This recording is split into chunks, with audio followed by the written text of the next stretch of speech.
नमस्कार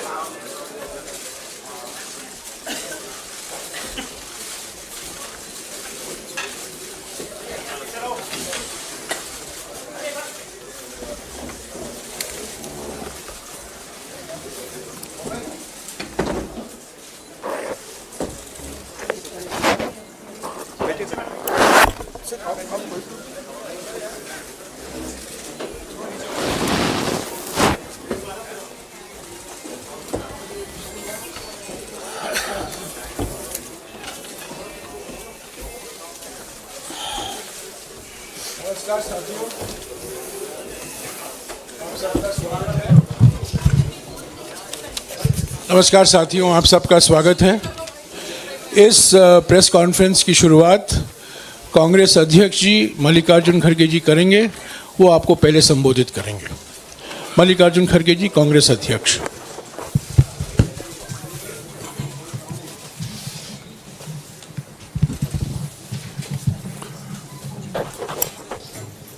आप सभी को नमस्कार। आज इस प्रेस कॉन्फ्रेंस में हमारे नेता पूर्व अध्यक्ष श्रीमती सोनिया गांधी जी और हमारे पूर्व अध्यक्ष श्री राहुल गांधी जी और मंच पे बैठे हुए हमारे पार्टी के ट्रेजरर, सेक्रेटरीज और दूसरे साथियों, ये एक विशेष प्रेस कॉन्फ्रेंस है। मैं क्योंकि ये पहली बार हमारे नेता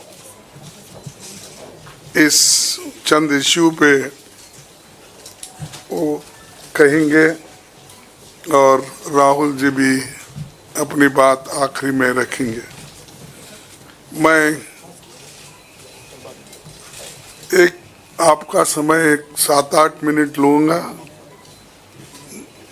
और बाकी डिटेल्स में कुछ कहना है उसको टेक्निकली हमारे ट्रेजरर आपसे संबोधित करेंगे।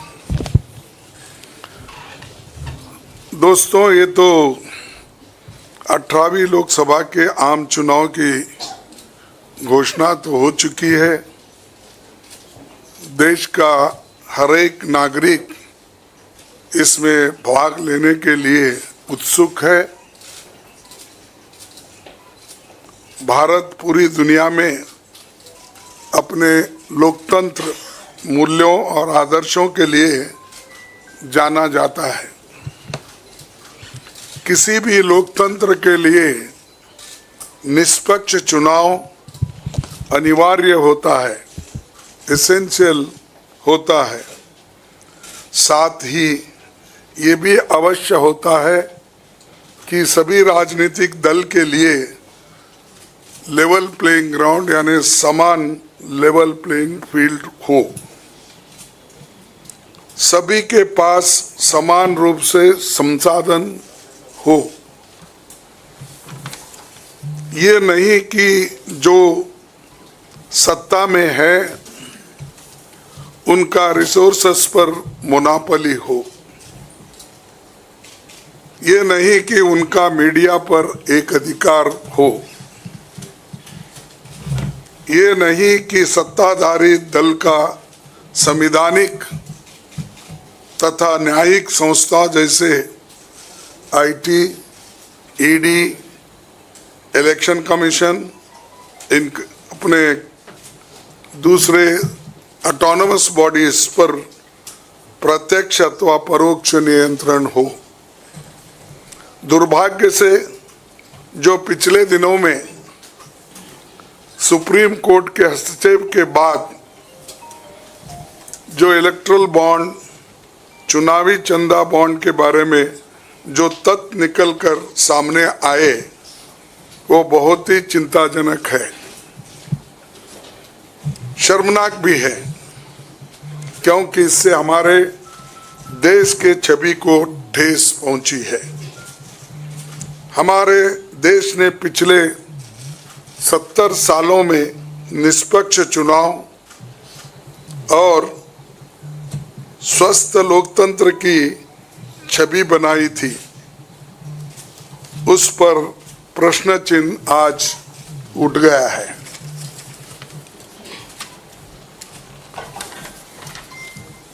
सुप्रीम कोर्ट ने जिस चुनावी चंदा बॉन्ड को इलीगल और अनकॉन्स्टिट्यूशनल कहा, उस स्कीम के तहत मौजूदा सत्ताधारी दल ने हजारों करोड़ रुपए से ज्यादा अपने अकाउंट में भर लिया है और दूसरी तरफ साजिशन मुख्य विपक्षी दल का बैंक अकाउंट फ्रीज कर दिया गया है ताकि हम पैसों के अभाव में बराबरी से चुनाव ना लड़े और ना लड़ पाए। ये सत्ताधारी दल द्वारा एक खतरनाक खेल है। इसके दूरगामी प्रभाव होंगे, क्योंकि अगर डेमोक्रेसी को इस देश में बचाना है तो लेवल प्लेइंग ग्राउंड होना चाहिए। ऐसा भी नहीं होना चंद देशों में चुनाव हो रहे हैं, 99% वोट एक ही आदमी ले रहा है। ऐसा आपको तो मालूम हो गया रिसेंटली किन किन देशों में ऐसा हुआ है। तो ये सत्ताधारी दल द्वारा एक खतरनाक खेल खेला गया है। इसके दूरगामी प्रभाव होंगे, पर यह स्पष्ट है कि इस तरीके से किसी राजनीतिक दल को असहाय बनाकर चुनाव लड़ने में बाधा उत्पन्न कर और फ्री एंड फेयर इलेक्शन कभी नहीं कहा जा सकता। देश की जनता, एक आम नागरिक एक देख सकता है कि बीजेपी ने चुनावी चंदा बॉन्ड से 56% पैसे हासिल किए हैं, वहीं कांग्रेस को 11% ही मिले हैं। और ये वो पैसे जो बॉन्ड से बीजेपी ने लिए हैं, इसके अलावा जो कैश में इनके पास आता होगा तो कोई अकाउंट ही नहीं है। आप इनके खर्चे देखिए, हर तरफ इनका एडवर्टाइजमेंट लगा है और एडवर्टाइजमेंट में भी मोनोपोली बना ली है। प्रिंट मीडिया हो, टीवी हो और सोशल मीडिया हो, इनका बहुत डोमिनेशन है। लेकिन इतने पैसे एक पार्टी जमा कर सकती है, हिंदुस्तान के 70 साल के डेमोक्रेटिक व्यवस्था में ऐसा कोई नहीं किया। ये पहली बार ये सरकार अनेक ढंग से पैसे आज उठा रही है और इनके 5 स्टार ऑफिसेस से बड़े बड़े हर जगह आप देखिए, और 4-4, 5-5 फ्लाइट एक मीटिंग को जाते हैं और उनके पीछे और 2-4 जाते हैं।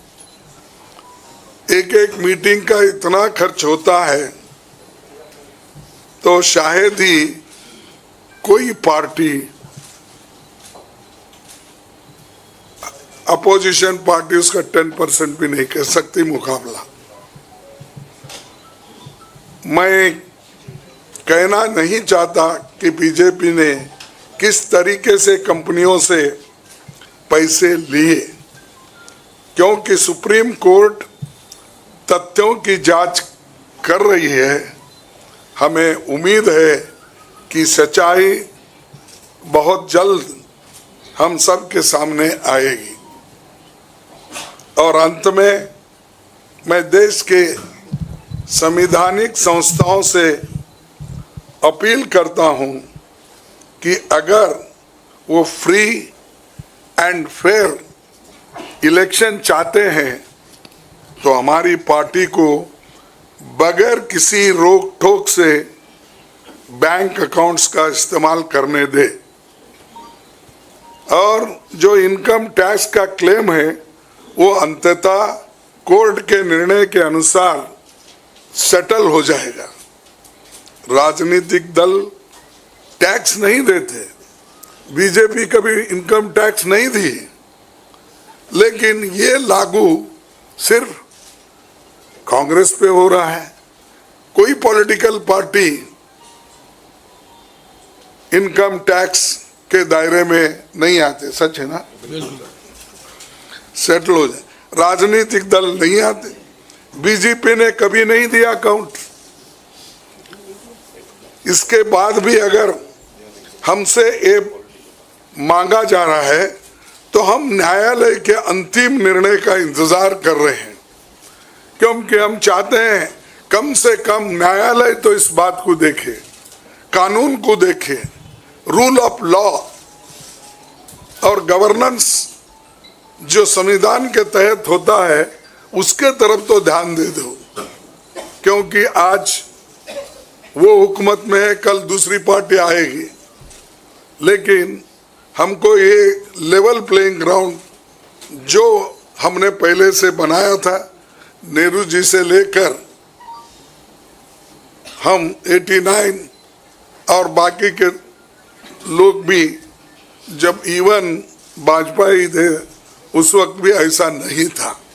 लेकिन यहाँ ये 18वीं लोकसभा का चुनाव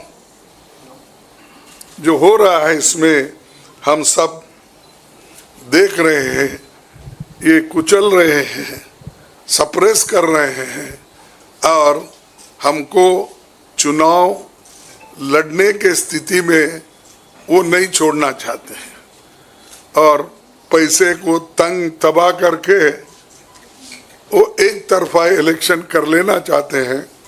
लेकिन लोग भी होशियार है, इसको जानते हैं, और लेवल प्लेइंग फील्ड बने रहने के लिए ये उनके जो बाधक है और जो हमारे अकाउंट्स फ्रीज किए हैं वो तत्काल उसका रिलीज होना चाहिए, और हमको चुनाव में डेमोक्रेसी और संविधान को बचाने के लिए लेवल प्लेइंग ग्राउंड होना चाहिए।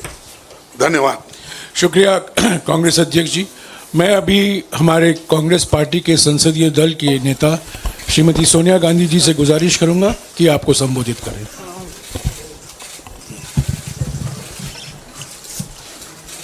Thank you, Kariji. Well, the issue we are taking up today is extremely serious, as Congress President has just mentioned. This issue affects not just the Indian National Congress, it impacts our democracy itself most fundamentally. A systematic effort is underway by the Prime Minister to cripple the Indian National Congress financially. Funds collected from the public are being frozen, and money from our accounts is being taken away forcibly. However, even under these most challenging circumstances, we are doing our very best to maintain the effectiveness of our election campaign. On the one hand, there is the electoral bond issue mentioned by Congress President Kharge, which has been declared unconstitutional by the Supreme Court. The electoral bonds have benefited, as everyone knows, the BJP hugely, massively. On the other hand, the finances of the principal opposition party, the Indian National Congress, are under a determined assault. This, we all believe, is unprecedented and undemocratic. Thank you. शुक्रिया सोनिया जी। मैं अभी हमारी AICC के कोषाध्यक्ष अजय माकन जी से गुजारिश करूंगा कि आपको थोड़ा विस्तार से जानकारी दें।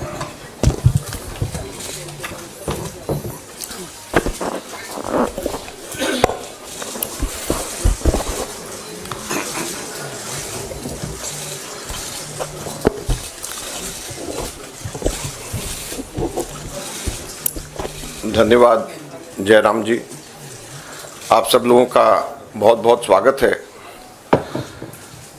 अभी हमारे कांग्रेस अध्यक्ष और पूर्व अध्यक्षा ने आप लोगों को बताया कि लोकतंत्र के ऊपर किस प्रकार का खतरा मंडरा रहा है, किस प्रकार से कांग्रेस पार्टी के बैंक खातों के ऊपर हमला हुआ और ये कोशिश करी जा रही है कि फाइनेंशियली कांग्रेस पार्टी को पंगु बना दिया जाए। ये केवल कांग्रेस पार्टी के खातों पे नरेंद्र मोदी सरकार का हमला नहीं है, बल्कि भारत के लोकतंत्र पे हमला है। अगर प्रमुख विपक्षी पार्टी वित्तीय तौर के ऊपर पूरी तरीके से पंगु हो जाए, कोई कार्य नहीं कर सके, पब्लिसिटी के ऊपर पैसा नहीं खर्च कर सके, कैंपेन के ऊपर पैसा नहीं खर्च कर सके, अपने कैंडिडेट्स को पैसे नहीं दे सके, तो फिर चुनाव किस बात का है। और चुनाव की घोषणा हो चुकी है। पिछले एक महीने से हमारे अपने बैंक अकाउंट्स में पड़े हुए 285 करोड़ रुपए का हम इस्तेमाल नहीं कर पा रहे हैं। हम लोगों को पब्लिसिटी के लिए अखबारों के अंदर स्लॉट्स बुक करने, हम लोगों को पब्लिसिटी के लिए इलेक्ट्रॉनिक मीडिया के अंदर स्लॉट्स बुक करने, हमको सोशल मीडिया के अंदर इस्तेमाल करना है, हमको पोस्टर छपवाने, हमको पैम्फलेट छपवाने। अगर हम लोग वो काम भी नहीं कर सकते तो किस प्रकार से लोकतंत्र जिंदा रहेगा और कैसा लोकतंत्र है ये। मैंने पिछले सप्ताह आप सब लोगों के सम्मुख मोतीलाल वोरा जी के समय 2017-18 के एक केस को लेकर के इनकम टैक्स डिपार्टमेंट ने 2017-18 के बेसिस के ऊपर 7 साल बाद में जाकर के हमारे बैंक के खाते अब जाकर के फ्रीज करे हैं, उसकी जानकारी दी। मैंने कहा कि ये 7 साल पुराने कैसे फ्रीज किए जा सकते हैं और टाइमिंग इसका कैसा है। लेकिन मुझे अभी बहुत दुख के साथ कहना पड़ रहा है कि पिछले हफ्ते ये नोटिस हम लोगों के पास में आया है, इसकी कॉपी आप सब लोगों को मिल गई है, आप सब लोगों के आ गई है, आप जरा देखिए। ये सीताराम केसरी जी के जमाने का नोटिस हमें पिछले हफ्ते आया। आप सोचिए, सीताराम केसरी जी के जमाने का 1994-95 की असेसमेंट ईयर का नोटिस अब हमारे पास में आया और इसको लेकर के भी आगे आने वाले समय के अंदर फिर से बैंक को फ्रीज करने का और डिमांड लगाने की ये कवायद शुरू होगी। तो ये कौन सा लोकतंत्र है। अगर इसी रफ्तार से जाएंगे तो महात्मा गांधी के समय पे जमनालाल बजाज जब ट्रेजरर हुआ करते थे, उस टाइम पे भी कोई चीज निकाल करके अब इस वक्त इस चुनाव से पहले हमारे अकाउंट्स को फ्रीज किया जाएगा। तो ये किस चीज का लोकतंत्र है। 30 साल पुराना, 31 साल पुराना असेसमेंट ईयर का हिसाब निकाल करके हमारे खाते फ्रीज करे जा रहे हैं ताकि हम लोग चुनाव ही ना लड़ पाए। हम लोगों के पास में मुख्यतः 3 बातें हैं कहने की। हर पॉलिटिकल पार्टी इनकम टैक्स से एग्जेम्प्टेड होती है। कभी किसी ने भी पेनल्टी इस तरीके से नहीं दिया, तो कांग्रेस पार्टी को अकेले क्यों चुना जा रहा है। दूसरा, इसकी टाइमिंग देखिए। 2017-18 का मोतीलाल वोरा जी के टाइम का और 1994-95 का सीताराम केसरी जी का समय, और केवल 1 महीना पहले चुनाव के घोषणा होने से पहले यह काम शुरू किया जाता है। और तीसरा, क्वांटम ऑफ पनिशमेंट देखिए कि कितना बड़ा पनिशमेंट। क्या हमारे सिर्फ 0.07% पूरा 199 करोड़ का कैश में हमारे अपने एमपीज ने अपनी तनख्वाह दी, उसकी वजह से 0.07% की अनियमितता की वजह से 106% की पेनल्टी हमारे ऊपर लगाई गई, 106% की। कितना 0.07% की अनियमितता की वजह से 106% की पेनल्टी हम लोगों के ऊपर लगाई गई है। ये क्वांटम हम लोगों ने मात्र 30 दिन लेट हम लोगों ने अपने अकाउंट सबमिट करे। ये इनकम टैक्स एक्ट मेरे पास में है, इसका सेक्शन 234F ये कहता है कि सिर्फ 10,000 रुपए की मैक्सिमम पेनल्टी ली जा सकती है अगर कोई व्यक्ति लेट अपना, कोई भी ऑर्गेनाइजेशन या व्यक्ति कोई भी लेट अपना इनकम टैक्स सबमिट करे, केवल 10,000 रुपए। और हमारे ऊपर 210 करोड़ रुपए का 210.25 करोड़ का 210.25 करोड़ का लियन मार्क कर दिया गया। 10,000 की सिर्फ पेनल्टी, सिर्फ 0.07% का हमारा टोटल अकाउंट में से कैश के अंदर लिया गया। ये कहां का न्याय? 115 करोड़ रुपए फोर्सफुली हमारे बैंक अकाउंट से इनकम टैक्स ऑफिसर्स ने बैंक मैनेजर्स के पास में जाकर के सरकार को ट्रांसफर करा दिया गया। वो अब हमारे पास में नहीं है। 115 करोड़ रुपया बैंक मैनेजर्स को जाकर के एक तरीके से डरा करके, धमका करके इनकम टैक्स ऑफिसर्स ने हमारे अकाउंट से इनकम टैक्स डिपार्टमेंट और सरकार को वापस ट्रांसफर करा दिया। मैंने बताया जैसे पिछले 5 हफ्ते से 1 महीने से भी ज्यादा हम अपने पैसे जो हमारे वर्कर्स ने इकट्ठे करे हैं वो हम इसका उसका इस्तेमाल नहीं कर पा रहे हैं। ये कहां की डेमोक्रेसी है? ये कहां का लोकतंत्र रह गया? तो इसलिए हम आपसे कहना चाहते हैं, ये केवल हम लोग तो अपनी लड़ाई लड़ेंगे, लेकिन ये आप लोगों की भी लड़ाई, मीडिया की भी लड़ाई है, देश की जनता की लड़ाई है। अगर आप इसके अंदर हमारे को समर्थन नहीं करेंगे तो लोकतंत्र जिंदा नहीं रहेगा, ना आप रहेंगे ना हम रहेंगे। धन्यवाद।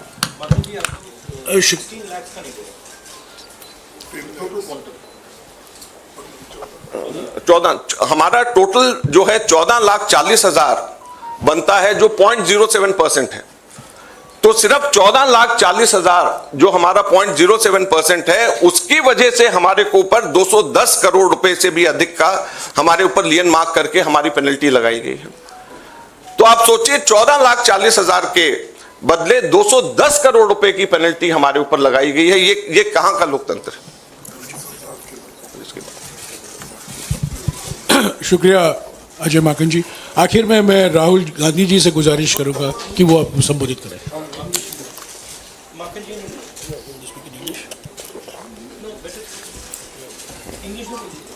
ये डिटेल्स आपको अंग्रेजी में अभी अजय माकन जी देंगे। Friends, there has been an assault on Indian democracy. Our accounts have been frozen since last more than 1 month. Since last around 5 weeks or so, we have been unable to utilize our own funds in the bank. You'll be surprised to know that a case, income tax case pertaining to 2017-18, which is 7 years back, on that basis, income tax has served us notice for 210 crores 25 lakh rupees. That amount of lien was marked against the Congress party in all our accounts. And effectively we are unable to utilize our 285 crore rupees, our own money which is lying in the bank.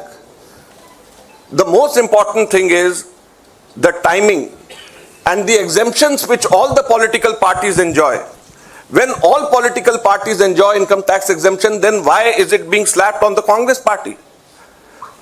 Never it has happened in the past that the BJP had to pay any kind of penalty, any kind of income tax. Then why is it that the Congress party being singled out? The timing is such that 7 years old case, it seemed that the BJP was waiting for the elections to come, and just 1 month before the elections were to be announced, they froze our accounts. So imagine how can it be a level playing field? We don't have money to give to our candidates. We don't have money to publish our pamphlets. We don't have money to organize our public meetings. We don't have money to book advertisements in the social media or in the newspapers. So how are we going to fight the elections, or how is democracy still alive in the country where the principal opposition party is unable to spend even a single penny in the elections? And it is not only this, the government has not stopped only on this 2017-18 notice. We have been slapped with another notice last week, and it pertains to 1994-95 during Sitaram Kesri when he was the treasurer. So imagine we are being slapped with a notice, income tax notice, 30 years back, pertaining to account 30 years back. And just at the eve of election so that we are unable, our accounts are crippled and we are unable to use our own money for the elections. So please, this is the time when it is not only fight for the Congress party, our own fight alone, it is, we have to all fight together to save democracy.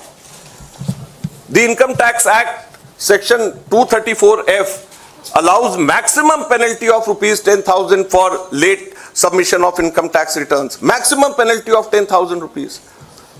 But on the contrary, Congress party has been slapped a penalty of 210 crore rupees against a violation of just 14,40,000 which we deposited in cash and 30 days delay. So the quantum of punishment is totally unmatched with a trivial small kind of mistake you may say, or small kind of thing which has been done in 7 years back, which can easily be condoned. Thank you very much. शुक्रिया अजीत बाबा। आखिर में अभी राहुल जी आपको संबोधित करेंगे।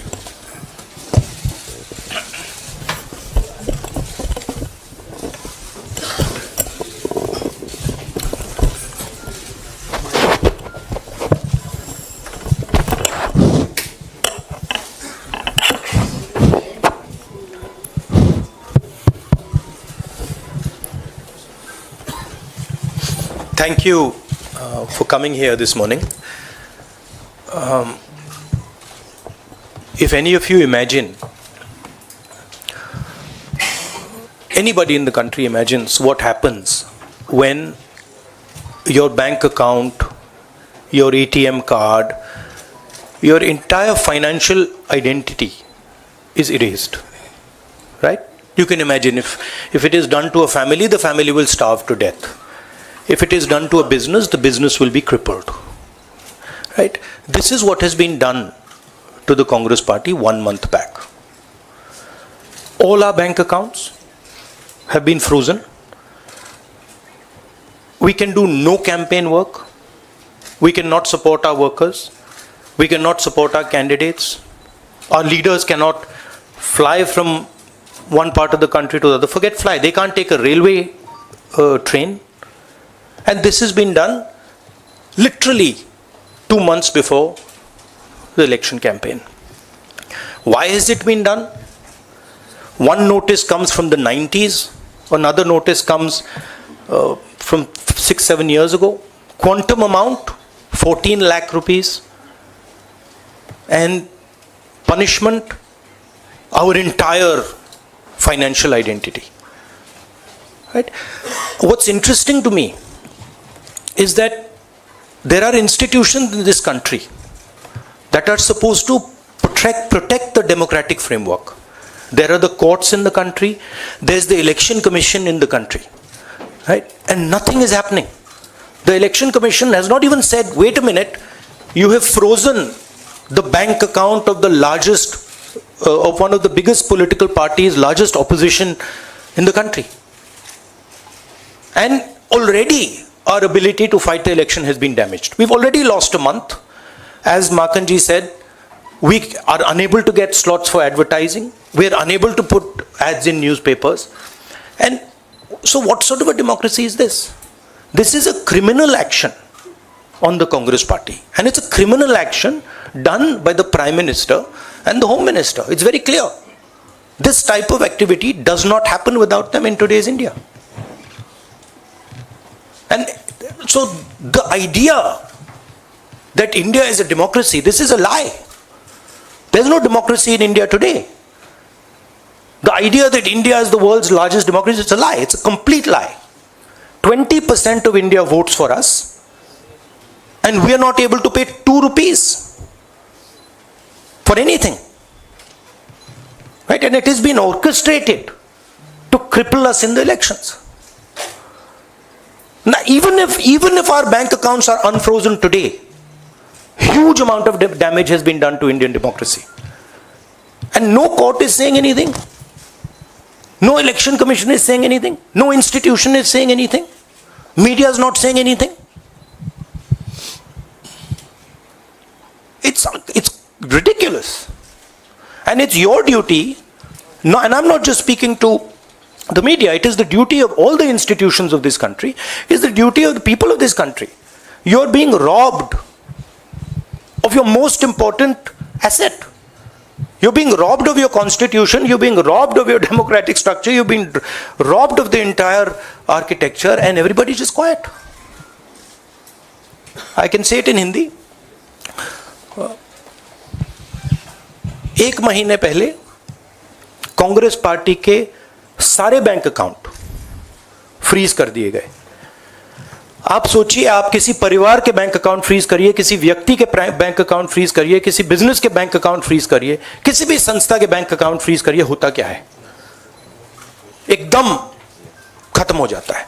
अगर आपने किसी परिवार का बैंक अकाउंट फ्रीज कर दिया, भूखे मर जाते हैं. वो कांग्रेस पार्टी के साथ किया जा रहा है. एक महीने पहले ये हुआ और किसी संस्था ने, हिंदुस्तान की संस्था ने, किसी कोर्ट ने, किसी इलेक्शन कमीशन ने चूं तक नहीं कहा. सब ड्रामा देख रहे हैं. 20% हिंदुस्तान के लोग कांग्रेस पार्टी को वोट देते हैं. हम 20% लोगों को रिप्रेजेंट करते हैं. और आज हम रेलवे टिकट नहीं खरीद सकते. आज हम अपने नेता को एक शहर से दूसरे शहर नहीं भेज सकते. हम एडवर्टाइजमेंट नहीं लगा सकते. और क्यों? 14 लाख रुपए 7 साल पहले 14 लाख रुपए का इशू है और 200 करोड़ रुपए का फाइन, और सारे के सारे बैंक अकाउंट फ्रीज कर दिए. जब इनकम टैक्स, ये दिखाना मुझे जरा, सॉरी क्या 200 करोड़, जब इनकम टैक्स, साफ इनकम टैक्स की जो एक्ट है साफ कहता है कि ज्यादा से ज्यादा 10,000 रुपए का फाइन लगेगा. तो यह है हिंदुस्तान का लोकतंत्र. यह क्रिमिनल एक्शन है कांग्रेस पार्टी के खिलाफ और हिंदुस्तान के लोकतंत्र के खिलाफ, और यह क्रिमिनल एक्शन हिंदुस्तान के प्रधानमंत्री कर रहे हैं. मेरी विनती है कि जो हिंदुस्तान के इंस्टीट्यूशंस हैं, जो वो अपने आप को हिंदुस्तान के इंस्टीट्यूशंस मानते हैं, डेमोक्रेसी को प्रोटेक्ट करते हैं, लोकतंत्र को प्रोटेक्ट करते हैं, हिंदुस्तान के कोर्ट्स हो, हिंदुस्तान का इलेक्शन कमीशन हो, वो इसके बारे में कुछ करें. और यह कहना कि हिंदुस्तान दुनिया की सबसे बड़ी डेमोक्रेसी, झूठ है. यहां कोई डेमोक्रेसी नहीं है. बिगेस्ट ऑपोजिशन पार्टी का आपने बैंक अकाउंट बंद कर दिया और एक महीने कोई कुछ नहीं बोल रहा है. केसरी जी के टाइम से नोटिस आया है. तो अजीब सी सिचुएशन है. सब लोग देख रहे हैं और हर संस्था मतलब का रोल है इसमें. कोर्ट्स का रोल है, इलेक्शन कमीशन का रोल है. धन्यवाद. शुक्रिया राहुल जी. साथियों, कांग्रेस अध्यक्ष जी, सोनिया जी, राहुल जी ने और दूसरी ज़रूरी बैठक से निकलकर यहाँ आए हैं आपको संबोधित करने के लिए. उनको उस बैठक में वापस लौट जाना है. आपके सवाल हमारे कोषाध्यक्ष विस्तार से जवाब देंगे. मैं कांग्रेस अध्यक्ष सोनिया जी और राहुल जी को शुक्रिया अदा करता हूँ. शुक्रिया.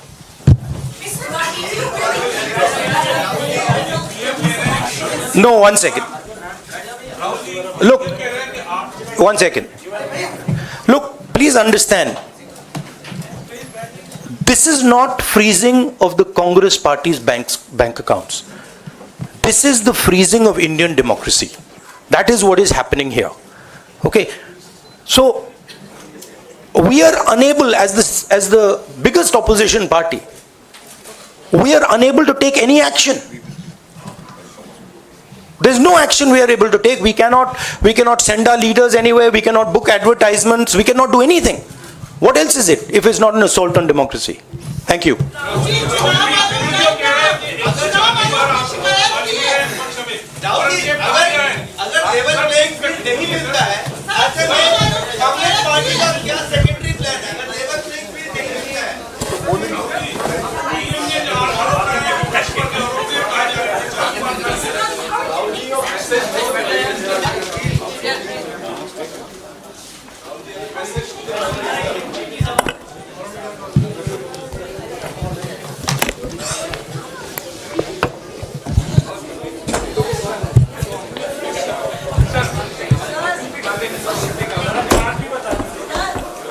एक मिनट.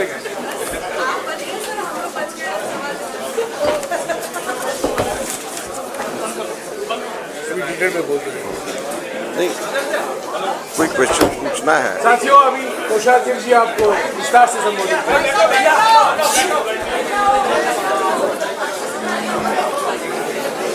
शुरू कर दो यार.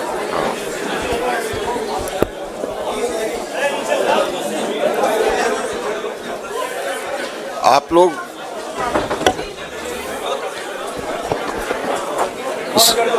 हाँ,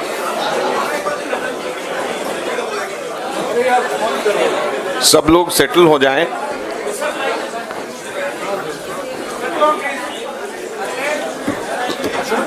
सब लोग सेटल हो जाएं।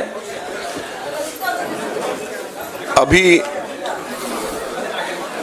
जैसे हम लोगों ने विस्तार से बताया कि किस प्रकार से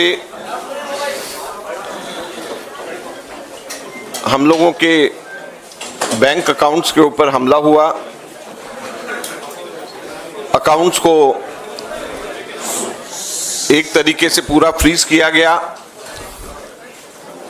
लियन मार्क करे गए। हमारे 11 अकाउंट्स कुल 4 बैंक्स के अंदर थे और कुल 210 करोड़ से भी अधिक, कुछ बैंक्स के अंदर 135 करोड़, कुछ बैंक्स के अंदर 75 करोड़ रुपए के नोटिस दे करके लियन मार्क किया गया। और इसी बीच में इनकम टैक्स ऑफिसर्स ने खुद जा करके बैंक मैनेजर्स के पास में जाकर के हमारे बैंक से जबरदस्ती हमारे पैसे इनकम टैक्स के अंदर ट्रांसफर कराए, लगभग 115 करोड़ 32 लाख रुपए के अमाउंट के। और वो पार्टी जिसको पूरी ताकत के साथ में चुनाव के अंदर लोकतंत्र की भूमिका निभानी चाहिए, वो पार्टी चुनाव के अंदर लोकतंत्र की भूमिका निभाने की जगह इनकम टैक्स के ऑफिसर्स, बैंक के मैनेजर्स के पास में और कोर्ट्स के ऑफिसेज के ऊपर चक्कर काट रही है, वकीलों के साथ में मीटिंग कर रहे हैं बनिस्बत इसके कि हम लोग किस तरीके से लोकतंत्र के इस पर्व में हम शामिल हों, उसकी तैयारी करने की जगह। तो आप समझ सकते हैं कि जब हमारे ना केवल रिसोर्सेज बल्कि हम लोगों का समय, हम लोगों की पूरी ताकत इस काम में लगने की जगह कि कैसे लोकतंत्र के पर्व में शामिल हों, उसकी जगह के ऊपर कैसे अपने बैंक अकाउंट के अंदर अपने पैसों को बचाया जा सके, उसमें लगे तो किस तरीके से लोकतंत्र के अंदर लेवल प्लेइंग फील्ड हो सकता है। तो इस बारे में मैंने पूरी अभी जानकारी दी है। आप लोग कोई प्रश्न इस पे पूछना चाहें, स्टेटमेंट भी सर्कुलेट और मेरा स्टेटमेंट भी सर्कुलेट हुआ है, आप लोग कुछ प्रश्न पूछना चाहें तो बेशक आप पूछ सकते हैं। एक मिनट, माइक में बोलिएगा। यस सर, आप लोग राजनीतिक आरोप तो लगा रहे हैं, प्रधानमंत्री तक पर उंगली उठा रहे हैं कि उनके इशारे पर यह सब कुछ हो रहा है, लेकिन पहले आईटीएटी से कांग्रेस को राहत नहीं मिली और इसके बाद जब आप हाईकोर्ट गए वहां पर भी आपको राहत नहीं मिली, वापस कहा गया कि आप आईटीएटी जाइए। तो क्या ये जो न्यायिक संस्थाएं हैं ये भी राजनीति से प्रेरित हैं? इस पर आपका जवाब चाहिए।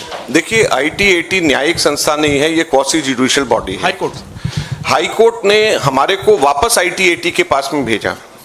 हाईकोर्ट ने कोई हमें मना नहीं किया इस तरीके से। हाईकोर्ट ने कहा आप वापस आईटीएटी के पास में जाएं और आईटीएटी उसको देखे। आईटीएटी के पास में जब हम लोग पिछली बार गए तो उन्होंने अपना जजमेंट बेशक हमारे खिलाफ है, उसको देने में ही 2 हफ्ते 14 दिन लगा दिए। तो आप समझ लें कि जहां पे 1-1 घंटा इस वक्त हमारे लिए कीमती है, वहां पर वापस आईटीएटी से क्या जाकर के न्याय मिलेगा। और आईटीएटी का जो दिल्ली में हेड करते हैं वो चार्टर्ड अकाउंटेंट है और वो जो है क्वासी जुडिशियल बॉडी है, हम सब लोग जानते हैं। अब जो है अंततः जब तक के कोई भी इनकम टैक्स केस में या कोई भी केस के अंदर हाईएस्ट लेवल तक के जाने का मौका मिलता है, हम लोग ये कह रहे हैं कि कैसे हम लोगों के अकाउंट्स को फ्रीज किया गया। लोकतंत्र के टाइम पे, इलेक्शंस के टाइम के ऊपर हमारे अकाउंट को फ्रीज नहीं किया जाना चाहिए, हमारे को पूरे के पूरे उसका इस्तेमाल करा जाना चाहिए। जो फाइनल फैसला अंततः जब कोर्ट से जो होगा वो सबको मान्य होगा।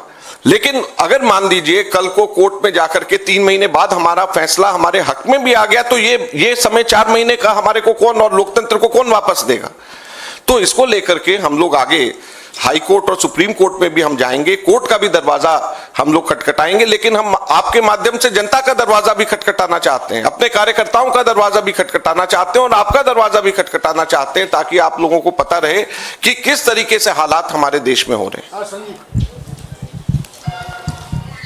माकन जी, अभी the Congress president said that ये एक खतरनाक खेल खेला जा रहा है and the other Congress leadership said that this is an assault on democracy.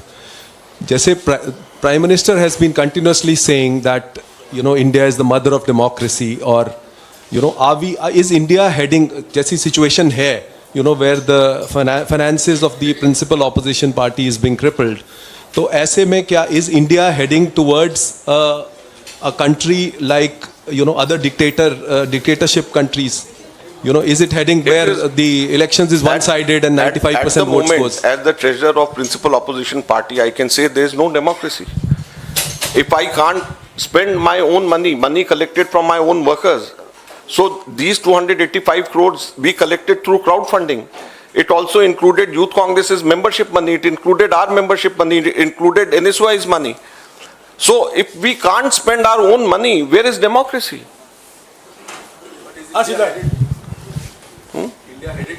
It is already there.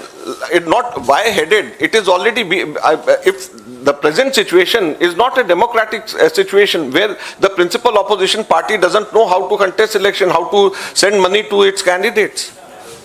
Madhav sir, आप लोग की एक आपने तकनीकी पहलू तो आप इनकम टैक्स का सब बताए, लेकिन बात आज आप लोगों ने मंच से राजनीतिक करी है, राजनीतिक पहलू पे बात करी है। तो एक दरवाज़ा जो है वो राष्ट्रपति का भी है, जहां पर आप कॉन्स्टिट्यूशन को बचाने की और डेमोक्रेसी को बचाने के लिए आप पहल कर सकते हैं। क्या वो रास्ता खुला हुआ है? और साथ साथ अपोजिशन की सभी पार्टियां, इंडिया ब्लॉक को भी आप साथ में लेके वो दरवाज़ा खटखटाएंगे क्या? देखिए, हम लोग लोकतंत्र को बचाने के लिए सभी दरवाजे और सभी जो भी लोकतांत्रिक तरीके हैं उनको हम अपनाएंगे। कोई भी ऐसा दरवाज़ा नहीं है जिसको हम छोड़ेंगे, और कोई भी लोकतांत्रिक तरीका ऐसा नहीं है जिसको हम अपनाने से परहेज करेंगे। हर लोकतांत्रिक तरीका अपनाया जाएगा और हर लोकतांत्रिक दरवाज़ा लोकतंत्र का खटखटाया जाएगा, क्योंकि ये लोकतंत्र को बचाने का सवाल है। सर, आप कांग्रेस के कोषाध्यक्ष हैं और वाकई आपके लिए बहुत चिंता का विषय है, क्योंकि पैसा आपके पास नहीं है, फ्रीज है। सर, सवाल ये है कि आप लगातार, राहुल गांधी ने भी कहा, आप भी कह रहे हैं कि लेवल प्लेइंग ग्राउंड नहीं है आपके लिए, तब आपके पास ऑप्शन क्या बचता है? क्योंकि लोकसभा चुनाव बिल्कुल मुहाने पर है, और ऐसे में जब आपके पास संसाधन नहीं होंगे तो चुनावी मैदान में क्या उतरेंगे? इसको लेके क्या विकल्प आपके पास है? देखिए, हम लोग सभी विकल्प जो लोकतांत्रिक विकल्प हैं उसको हम लोग अपनाएंगे। हम कोर्ट के, न्यायालय के सबसे बड़े दरवाजे तक के हम लोग जाएंगे, खटखटाएंगे, और जो भी लोकतांत्रिक तरीका है ज़मीन पे उतर करके लड़ने का, अपने कार्यकर्ताओं के पास में जाने का, अपने कार्यकर्ताओं से अपील करने का कि हम लोगों को मदद करें, कैंडिडेट्स को डायरेक्टली मदद करें, ये सब चीज़ें हम लोग करेंगे आगे आने वाले समय में। आप देखिए, लेकिन कांग्रेस की टॉप लीडरशिप ने संज्ञान लिया, आपके सामने बताया, चिंता जाहिर करी, ये इसको हम आगे और लेकर के जाएंगे। अजय जी, यहाँ पर लगातार बात हो रही है, कल पहले चरण का अधिसूचना भी जारी हो गई। क्या कारण है कि कांग्रेस अभी तक चुनाव आयोग के दरवाजे नहीं गई है? जो इस पूरी जो कार्यप्रणाली है उस पर उसने साफ तौर पर कहा था अपनी प्रेस कॉन्फ्रेंस में कि सबको समान अवसर मिलेगा और ये चुनाव आयोग की जिम्मेदारी है। हम लोग सुप्रीम कोर्ट भी गए हैं और हाई कोर्ट भी हम लोग गए हैं। ऐसा नहीं है कि हम लोग जो भी लीगल हमारे पास में पोजीशंस हैं उसका हम इस्तेमाल नहीं कर रहे। हम लोग सभी लीगल वेन्यूज जो हैं उसका हम इस्तेमाल कर रहे हैं, और हमारे पार्टी के अंदर जो टॉप लीगल ब्रेन्स हैं, अभिषेक सिंघवी, चिदम्बरम, तनखा जी, सलमान खुर्शीद जी, सभी के सभी लोग इसमें हम लोगों को एडवाइस दे रहे हैं, और हम लोग इसको हर दरवाजे पे हम जा रहे हैं। सर, मोहित ने जो सवाल पूछा उसी के एक्सटेंशन में मैं आगे पूछना चाहती हूँ, अगर कोई और रास्ता नहीं रहता है, क्या आप लोग इस पे भी विचार कर रहे हैं कि आप चुनाव बाइकआउट कर दें? नहीं, ऐसा नहीं है। सर,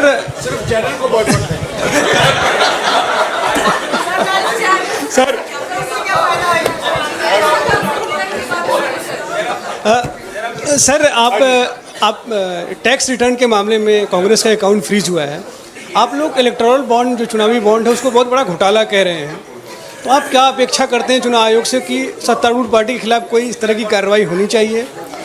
देखिए, हमें इस बात की खुशी है कि सर्वोच्च न्यायालय ने इसका संज्ञान लेकर के स्टेट बैंक ऑफ इंडिया को फोर्स किया है कि वो इसके बारे में बोले, और सुप्रीम कोर्ट और इलेक्टोरल बॉन्ड के संदर्भ में हम लोगों ने भी कुछ कार्रवाई करी है, उसको हम अलग से प्रेस वार्ता के माध्यम से हम लोग आपको बताएंगे और उसको भी, उसके ऊपर भी हम लोग कार्रवाई कर रहे हैं। और हम सबसे पहले सुप्रीम कोर्ट को बधाई भी देना चाहेंगे कि उन्होंने स्टेट बैंक ऑफ इंडिया को बाध्य किया कि वो सारी के सारी बात बताए। और आगे अब हम ये भी उम्मीद करते हैं कि स्टेट बैंक ऑफ इंडिया के माध्यम से या किसी भी तरीके से सुप्रीम कोर्ट ये बाध्य करे सबको कि किस कंपनी ने किस पार्टी, पॉलिटिकल पार्टी को पैसा कितना दिया है और कब दिया है, इस चीज की भी जानकारी सार्वजनिक हो। तो केवल ये जानकारी सफिशिएंट नहीं है, काफी नहीं है कि किस पॉलिटिकल पार्टी ने कितने बॉन्ड्स खरीदे और किस कंपनी ने कितने बॉन्ड्स खरीदे और किस पॉलिटिकल पार्टी ने कितने जमा कराए। ये मैच भी होना चाहिए कि किस कंपनी ने किस पॉलिटिकल पार्टी को और किस तारीख को दे। जब तक वो तथ्य सामने पूरा नहीं आएगा, जब तक इसमें सही मायने में सारी बातें साफ नहीं होंगी। अजय सर, एक न्यूज़ 18 के राइजिंग इंडिया में पीएम ने विपक्ष पर आरोप लगाया, वो कहा है कि मुझे 104वीं बार गाली दी गई है, औरंगजेब कहा गया है। 2014 से पहले भ्रष्टाचार बड़ा मुद्दा था, आज भ्रष्टाचार पर एक्शन हो रहा है, इसलिए विपक्ष बौखलाया हुआ है। भ्रष्टाचार के ऊपर कौन सा एक्शन हुआ है? कोई भी एक्शन नहीं हुआ। भ्रष्टाचार के ऊपर जो एक्शन होना था वो 2014 से पहले ही हुआ है। जितने भी लोगों के ऊपर केसेस बने वो 2014 से पहले ही बने, 2014 के बाद तो कुछ नहीं हुआ है।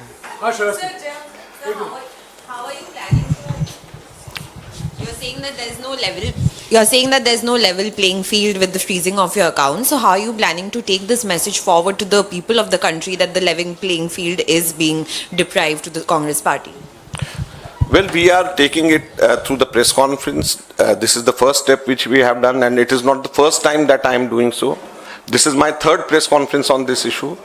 So after two press conferences which I did alone, I thought that it is very much required that the senior leadership also should be present so that it passes on to the people. So I am very happy. We are happy. I thank Jairam Ramesh ji. He could organize senior leadership also speak on this issue. Tomorrow, PCC presidents across the country and also our ex-chief ministers across the country, they are also taking up this issue through various press conferences, and then we are going to hit the ground also on this. So we have a plan in place and we are going to take up. Sir, yesterday the Home Minister reiterated that the electoral bonds is basically to remove the black money. It was in some level able to do so, but the Congress party and the other opposition parties are frustrated because the old system of hafta vasuli or the cut money is not possible anymore. That is why they got 5 times more than the principal opposition party. They've got 5 times more than the principal opposition party. That is why they are unable, the SBI is unable to tell so far which company has given how much to a political party and when. So if it is not black money, then it should be open. Then all the companies, which company has given to which political party and when, should be open. Let me answer your question. We have done an analysis, which I will be putting out shortly. Out of the 8,000 crores of electoral bonds that the BJP has got, we have been able to directly correlate 4,000 crores of electoral bonds with 4 lakh crores of contracts. This is Chanda Do, Dhanda Lo. That's all it is. This is Chanda Do, Dhanda Lo.